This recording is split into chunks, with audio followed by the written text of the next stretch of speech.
They stripped her of her badge, her honor, and her uniform. But what they didn't know was that you can't take courage away. Just 83 seconds. That's all it took for a disgraced ex-cop to remind the world what true bravery looks like. If you believe that real heroes don't need titles or uniforms, then stay with me. This story will give you goosebumps, and maybe, just maybe, restore your faith in courage. Once, she was the pride of her department, a decorated officer who lived by the code of justice. But one wrong accusation, one political move, and they took everything from her: her badge, her respect, her career. For months she fought the silence, not just outside, but inside. Until one night fate gave her a second to choose: run away like a civilian or fight back like a warrior. 83 seconds later, 5 armed robbers were down and a legend was reborn. It wasn't the gunshots that haunted her, it was the silence that followed. The kind of silence that comes after years of loyalty are erased by one headline, one accusation, one betrayal. For Officer Maya Torres, the badge wasn't just metal, it was memory, etched with sweat, blood, and promises she never broke. She wore it like a second skin, believing that as long as it gleamed on her chest, truth would always win. But truth, she learned, doesn't always wear a uniform. It started on a Monday morning, like every other. Coffee, briefing, patrol. The streets smelled of rain and gasoline, her usual rhythm, until the radio crackled with a call that would rewrite her life. Unit 43, report to Maple Street. Possible domestic disturbance, suspect armed. She arrived first, heart steady, instincts sharp. A man was holding a woman by the throat, a gun trembling in his other hand. Maya's voice was calm, commanding. Drop the weapon. The man turned, cursed, and in that half-second she fired. One bullet, one life, one decision she had made 100 times in training, but never with so much blood on her conscience. The internal investigation began the next day. The man was a local counselor's son. The media didn't see the bruises on the woman's neck. They saw a trigger-happy cop. The footage was blurry, the angles unfair. The story was written before the truth could breathe. Officer Torres under investigation for excessive force. She sat across from the review board, hands cold, eyes steady. They didn't look at her like a protector. They looked at her like a liability. Every word she spoke sounded smaller under the weight of politics. You were alone at the scene? Yes, sir. No body cam footage? It malfunctioned. A pause, a sigh, a quiet, bureaucratic death sentence. When they took her badge, it wasn't just an object being removed. It was an identity being torn away. The chief didn't even look her in the eye as he placed it in an envelope. You're suspended, pending further review. The words hit harder than any bullet ever could. Outside the station, rain began to fall. She stood there, holding her empty uniform like a shell of who she used to be. Civilians passed her by, unaware that they were walking past a broken warrior. Days turned to weeks. Her phone stopped ringing. Friends from the force disappeared, afraid to be associated. News anchors tore her apart nightly, debating her temper, her judgment, her fitness to serve. They didn't know that. She hadn't slept since that night, that she replayed it every dawn, hoping for a different ending. Her apartment became a museum of silence. The badge-sized indentation on her uniform hung on the wall like a wound. She tried to fill her time, running, cleaning, volunteering, but nothing replaced the pulse she used to feel on duty. Every time a siren wailed in the distance, her body responded before her mind could stop it. She was still a cop, just one without permission to be. One afternoon, she went back to the department to clear out her locker. It was supposed to be quick, no goodbyes, no tears. But when she opened the metal door, she froze. There it was, a photo pinned inside. Her team, smiling, arms slung over each other's shoulders after a long shift. She traced her finger over their faces. For a moment, she felt like she still belonged. Then she saw it. Her name tag had been removed from the board. Just a small empty space where Torres used to be. That was the moment she broke. Not loudly, not dramatically. Just a quiet shatter inside, a realization that loyalty in uniform was conditional. That truth alone wasn't enough to survive politics. At night, she walked the city streets she once patrolled, unseen now, just another face in the crowd. The same corners that once felt safe under her watch now seemed colder. Every shadow whispered a memory. Every siren was a reminder of what she could no longer be part of. Yet beneath the sorrow, a flicker remained. A whisper she couldn't silence. You did the right thing. The woman she saved had vanished, relocated by victim protection. No thank you, no testimony. Still, in Maya's dreams, she saw her. The relief in her eyes, the life that bullet had saved. That was enough to keep her from falling apart completely. But the world didn't stop punishing her. Her name trended again when the city filed a lawsuit against her for excessive use of force. Stripped of income, reputation, and pride, she found herself working nights at a gas station on the outskirts of town. She wore a plain shirt instead of Kevlar, handed out change instead of justice. Customers didn't recognize her. To them, she was just another woman behind the counter. But her posture gave her away to those who looked closer. Back straight, eyes always scanning, reflexes honed by years of duty. Some nights she'd catch her reflection in the security mirror and see a ghost staring back.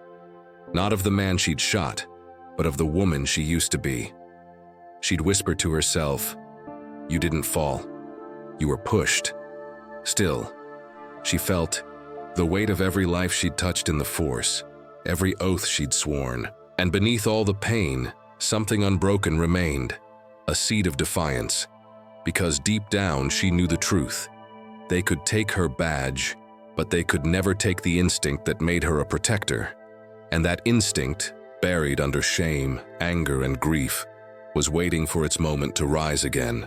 When that night finally came, when 5 armed men stormed into her quiet gas station and chaos exploded once more, the world would see not a disgraced officer, but the return of a fighter. The days after her suspension blurred together, not like a wound healing, but like a scar deepening. For Maya Torres, time didn't pass anymore, it just lingered. She woke up each morning before dawn like she used to when she wore the badge, muscle memory still clinging to a life that no longer existed. The alarm would buzz at 5 a.m., and she'd sit up, heart racing, half expecting a radio call, half hoping it would all turn out to be a nightmare. But the radio was gone. The badge was gone. The uniform was folded neatly in a box she couldn't bring herself to open. The first few weeks after losing the job, she barely left her apartment. The silence was suffocating. No chatter from dispatch. No partner cracking jokes from the passenger seat. No reason to keep her gun polished or her boots shined. The city still pulsed outside her window, but she was no longer part of its heartbeat. Bills started piling up. The lawsuit had frozen her savings.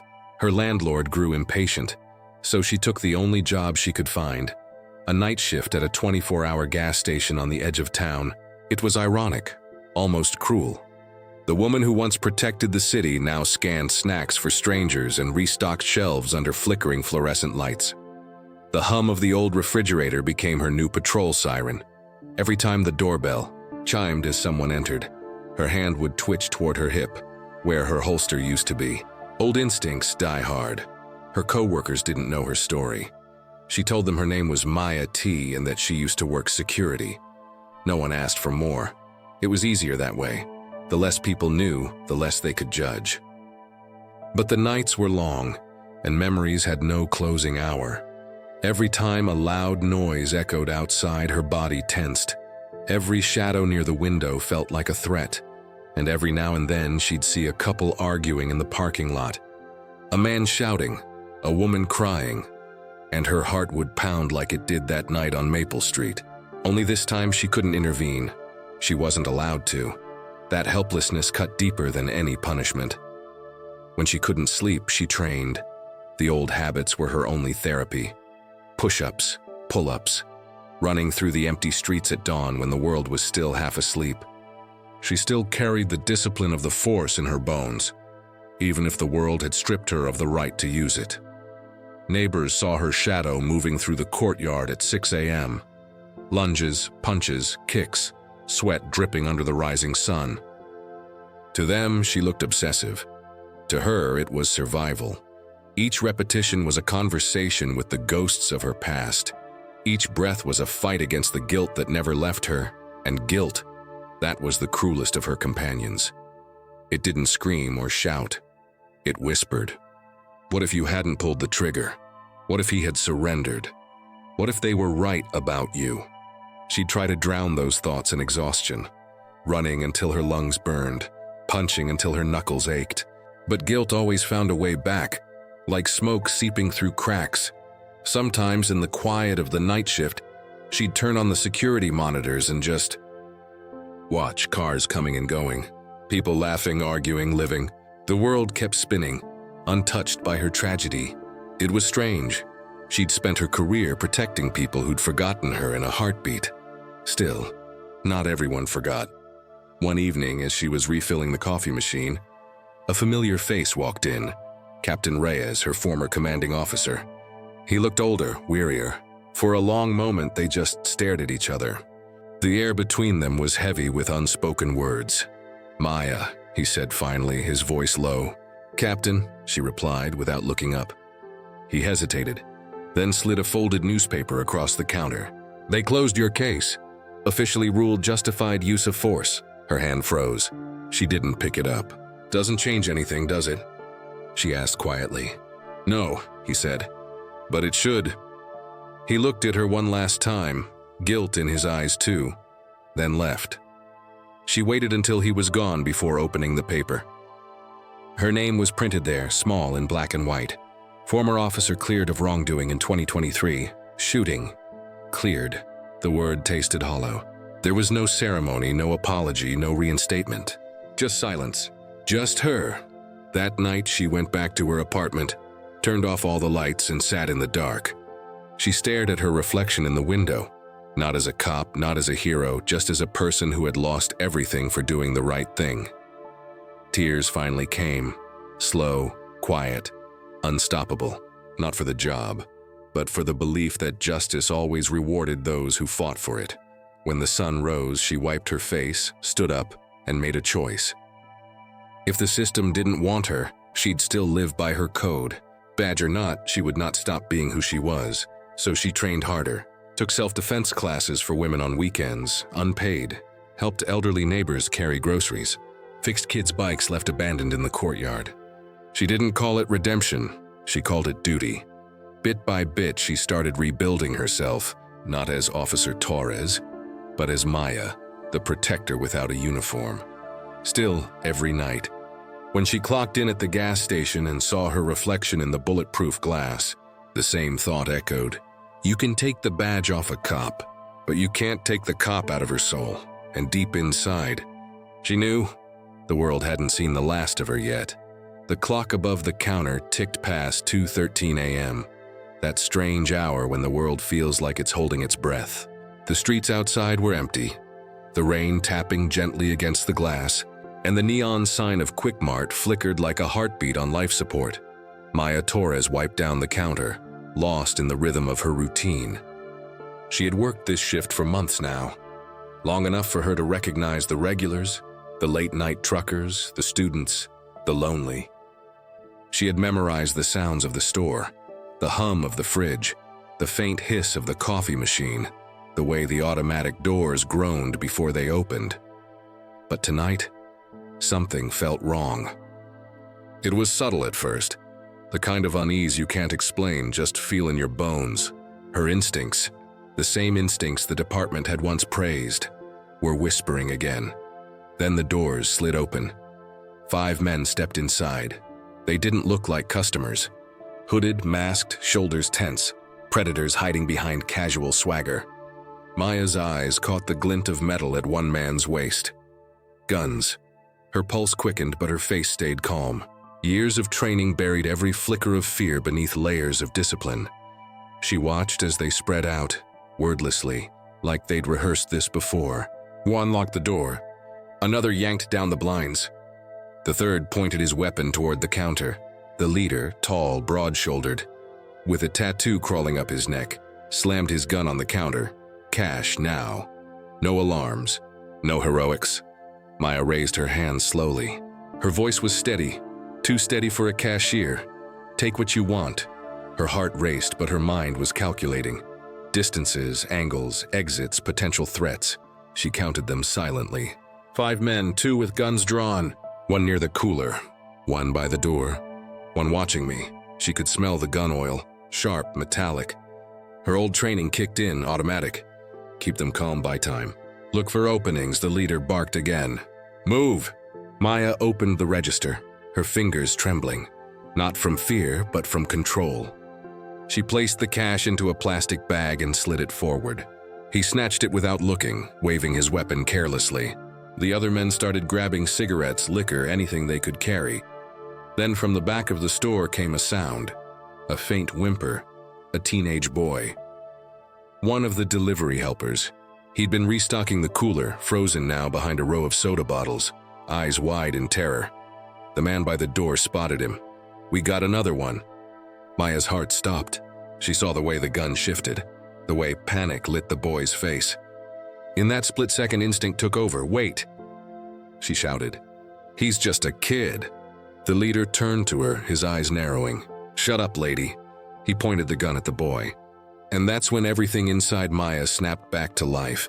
In one fluid motion, she ducked behind the counter, grabbed the fire extinguisher, the only weapon within reach, and hurled it toward the nearest gunman. The extinguisher hit his wrist hard. The gun clattered to the floor. The air exploded into chaos. She leaped over the counter, slammed her elbow into the man's throat, and kicked the gun away before he could recover. The boy screamed and crawled behind the shelves. Another robber swung his pistol toward her. Too slow. Maya was already moving. She grabbed a metal tray from the counter and flung it like a shield, charging forward. The gun fired once, twice. The shots missing by inches, glass shattering behind her. She tackled the shooter, twisting his wrist until the gun dropped. A knee strike to his ribs sent him sprawling. 2 down. 3 to go. Get her! The leader yelled. The man near the door lunged with a knife. Maya sidestepped, grabbed his arm, and slammed him into the doorframe with brutal precision. His head hit the glass with a sickening thud. He crumpled. She turned just in time to see another man raise his gun. No cover, no time. She dove sideways, the bullet grazing her shoulder, fire spreading through her skin. But she didn't stop. She rolled, grabbed the fallen gun from the floor, and leveled it at him. Don't, she warned, voice like steel. He hesitated, just for a heartbeat, long enough for her to fire once into his leg. He screamed, collapsing, 4 down. The leader was breathing hard now, eyes wild, gun trembling. He looked at her, really looked at her, and realization flickered. You're a cop, he spat. Maya didn't answer. Her stance said it all. For a few seconds, the world went still. Just the hum of broken lights, the drip of rain through a shattered window, the smell of smoke and adrenaline. Then he charged. She sidestepped as he fired. The bullet tore through a shelf of candy, sending wrappers flying. She hit him with a punch to the jaw, but he was strong, angry strong. They struggled, grappling, crashing into shelves. The gun skidded across the floor. He threw her down, his hands tightening around her throat. Her vision blurred, the world shrinking to a single moment of fight or die. Her hands flailed, searching, until her fingers brushed a shard of glass. She drove it into his arm. He roared in pain. She rolled away, gasping, and kicked him in the chest, once, twice, until he went down, unconscious. Silence. 83 seconds. That's how long it took. She stood there, panting, surrounded by chaos. 5 men down, 1 wounded, blood mixing with spilled soda on the tile floor. Her shoulder burned, her hands shook. The boy peeked from behind the shelf, eyes wide with disbelief. You're not just a cashier, he whispered. Maya gave a small, tired smile. Not tonight. She picked up one of the dropped guns, emptied the chamber, and placed it gently on the counter. Then she dialed 911, voice calm and steady. This is Maya Torres, she said. There's been an attempted armed robbery at Quick Mart. The suspects are neutralized. Send units and medics. There was a pause on the line. Ma'am, are you hurt? Maya looked down at her bleeding shoulder, at the wreckage around her, at the life she'd tried to leave behind but never could. I'll live, she said softly. I always do. As the distant sirens grew louder, Maya stood among the ruins of the store, eyes shining, not with pride, but with peace. For the first time in months, she didn't feel broken. They had taken her badge, but they could never take her purpose. For one suspended heartbeat, the world forgot how to breathe. The store was frozen in chaos. 5 armed men, trembling teenager cowering behind a soda display, a woman near the counter, hands raised, eyes brimming with silent prayers, and Maya Torres, standing perfectly still, heart thundering loud enough to drown the rain outside. The leader's voice was a rasping snarl. "Nobody move!" He waved his pistol toward the hostages. A bottle shattered somewhere. Someone whimpered. Maya's breath came in slow, steady draws, the rhythm of a soldier counting seconds before battle. She wasn't wearing a badge. She wasn't supposed to be a hero tonight. She was just the night shift clerk, just another civilian. Her mind screamed, "Stay down." Her training whispered, "Move now." Duty and fear waged war inside her skull. Her hands trembled slightly as she raised them higher, feigning surrender. Every muscle wanted to act, but every headline from her past shouted caution. Disgraced officer, trigger-happy cop, suspended indefinitely. One mistake, one move too soon, and she'd prove them all right. But the boy in the cooler, barely 16, was shaking so hard the glass behind him rattled. The gunman saw it too. He sneered, stepping closer, leveling his weapon. "You! Out here, kid, now!" The teenager didn't move. Maya saw it. The flinch, the panic, the paralysis of someone who'd never seen death this close. Her instincts screamed louder. "You swore to protect, badge or no badge." And then, like a flash of memory, she heard her father's voice.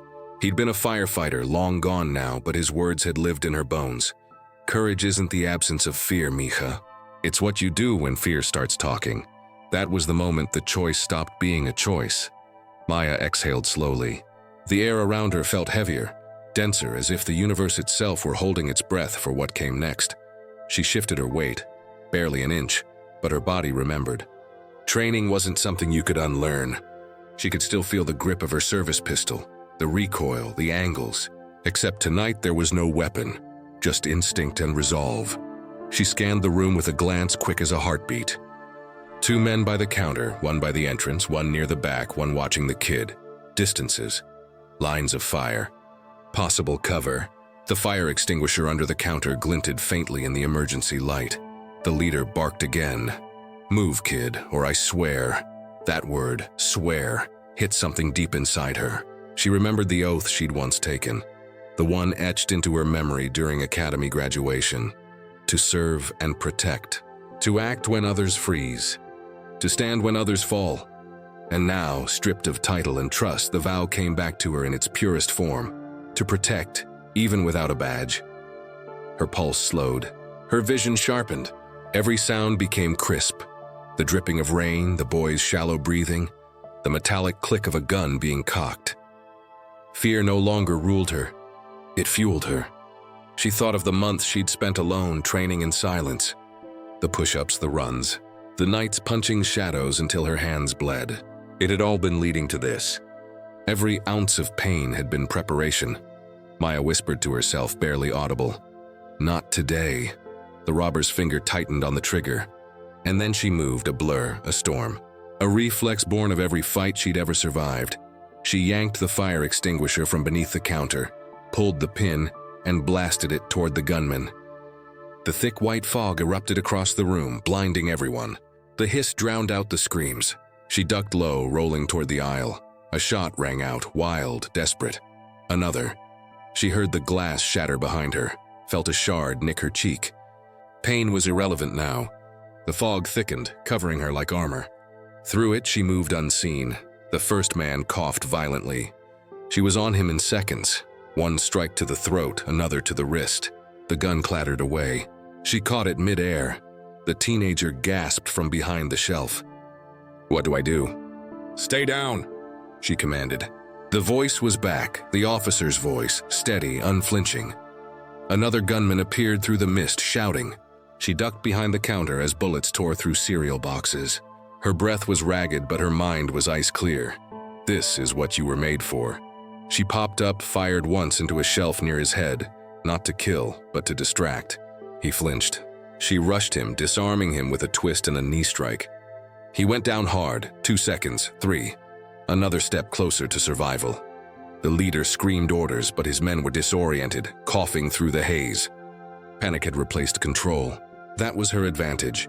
For every moment she hesitated, lives were in danger. She knew that now. This wasn't about headlines or redemption or justice. It was about choice, the kind that defines who you are when no one's watching. And Maya Torres had already made hers. As the chaos surged around her, a strange calm settled over her. She remembered standing before the disciplinary board months ago, being accused, stripped of her title. The shame, the silence, the helplessness, all of it had led here, to a night where she could finally act again. She could almost hear her old captain's voice from memory. A badge doesn't make you brave, Torres. Heart does. Her heart answered now, in every movement, every strike, every choice. Within seconds, the remaining robbers would fall. The store would descend into silence again. But for this one breath, this one fragment of time, Maya existed in perfect alignment with who she was meant to be. Not a cashier, not a disgraced officer, a protector. The white fog still lingered, curling through the air like ghostly smoke. Maya stood tall in the middle of it, weapon lowered, eyes burning with resolve. Her shoulder throbbed from a grazing bullet, but her grip didn't falter. The teenager crawled out from his hiding spot, trembling. Are we safe? Maya exhaled slowly. For now. And as the wail of sirens began to echo faintly in the distance, she whispered the words that had guided her through every battle, every fall, every scar. To protect, even without a badge. She looked around the wrecked store, smoke curling from shattered lights, the rain leaking through bullet holes, the air alive with the smell of adrenaline and metal, and felt the strange, quiet power of purpose returning. This was who she was. This was the moment she had been training for in the silence of her struggle.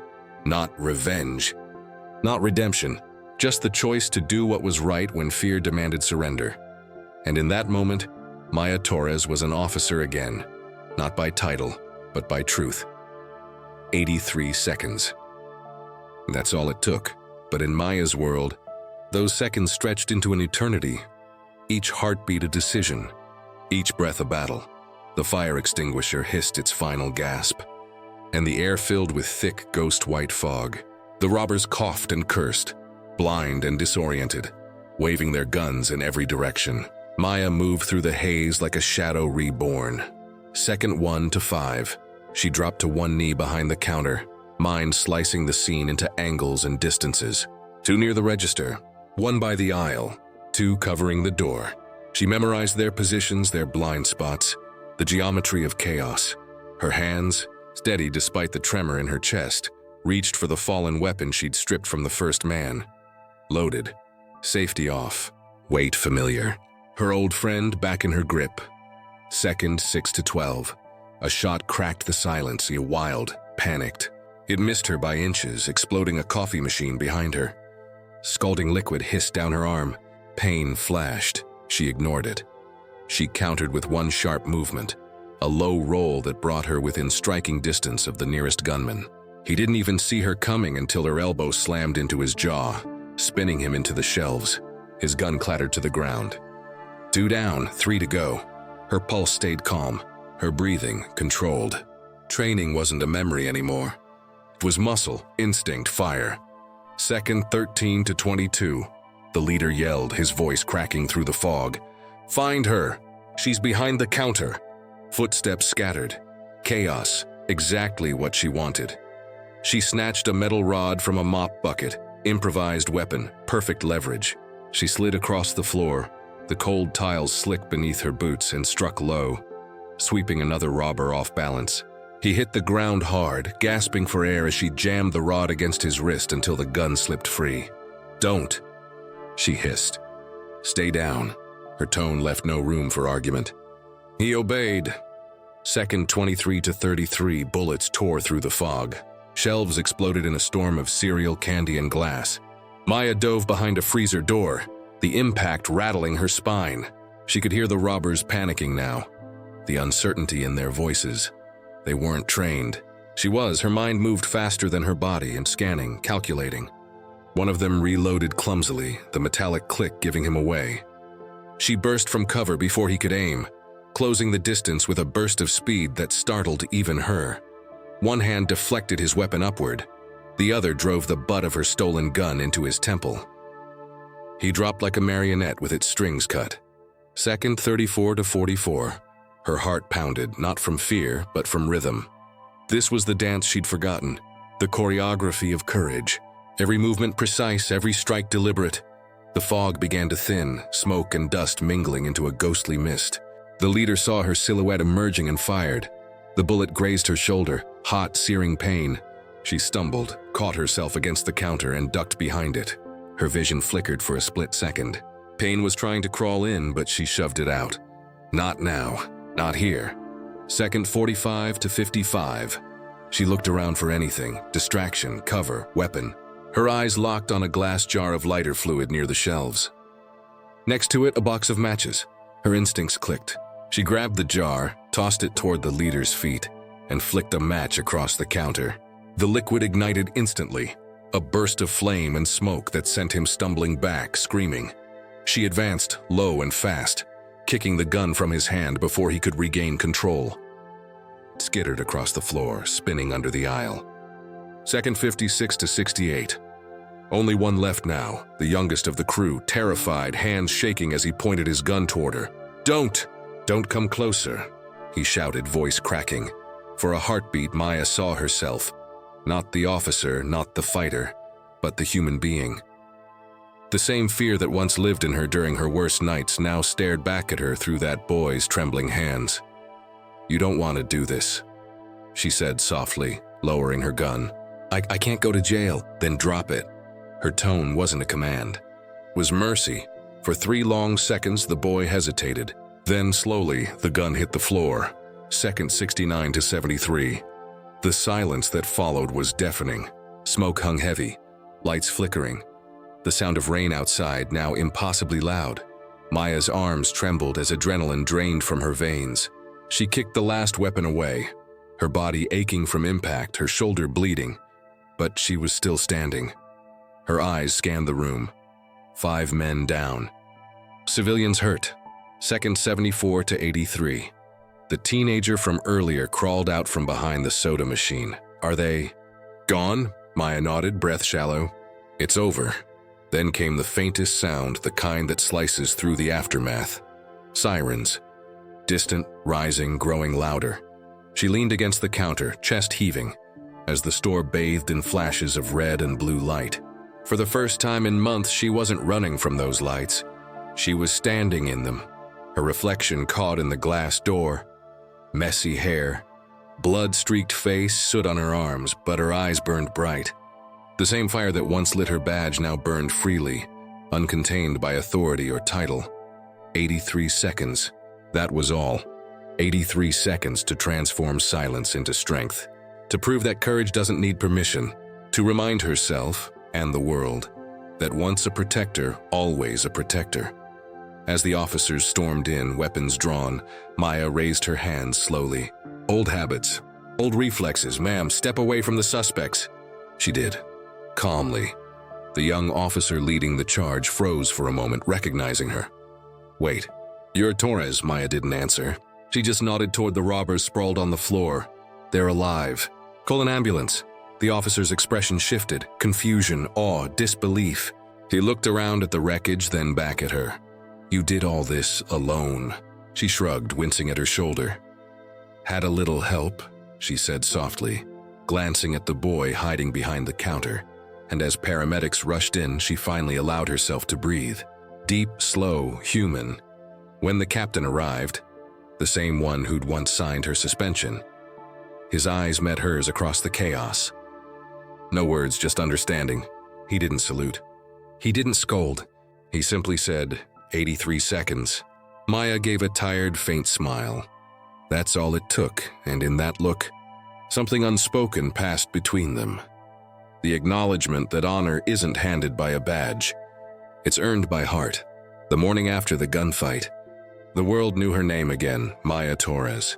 Not disgraced officer, not suspended cop. Just Maya Torres, the woman who stopped 5 armed robbers in 83 seconds.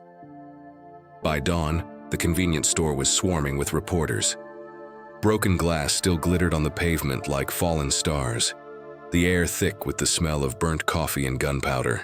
Police tape fluttered in the wind. Flashbulbs popped. Questions flew. How did she do it? Was she armed? Was this revenge? Maya stood behind the paramedics, shoulder bandaged, silent. She wasn't there to be a hero. She hadn't even told anyone what she'd done. But somehow the story had spread before sunrise, through phone footage, through whispers, through awe, because someone had filmed it. A teenager, the same boy she'd protected, had posted the 83-second clip online. No filters, no commentary, just raw courage in motion. And within hours, it had become a storm. Millions watched her charge through smoke and danger.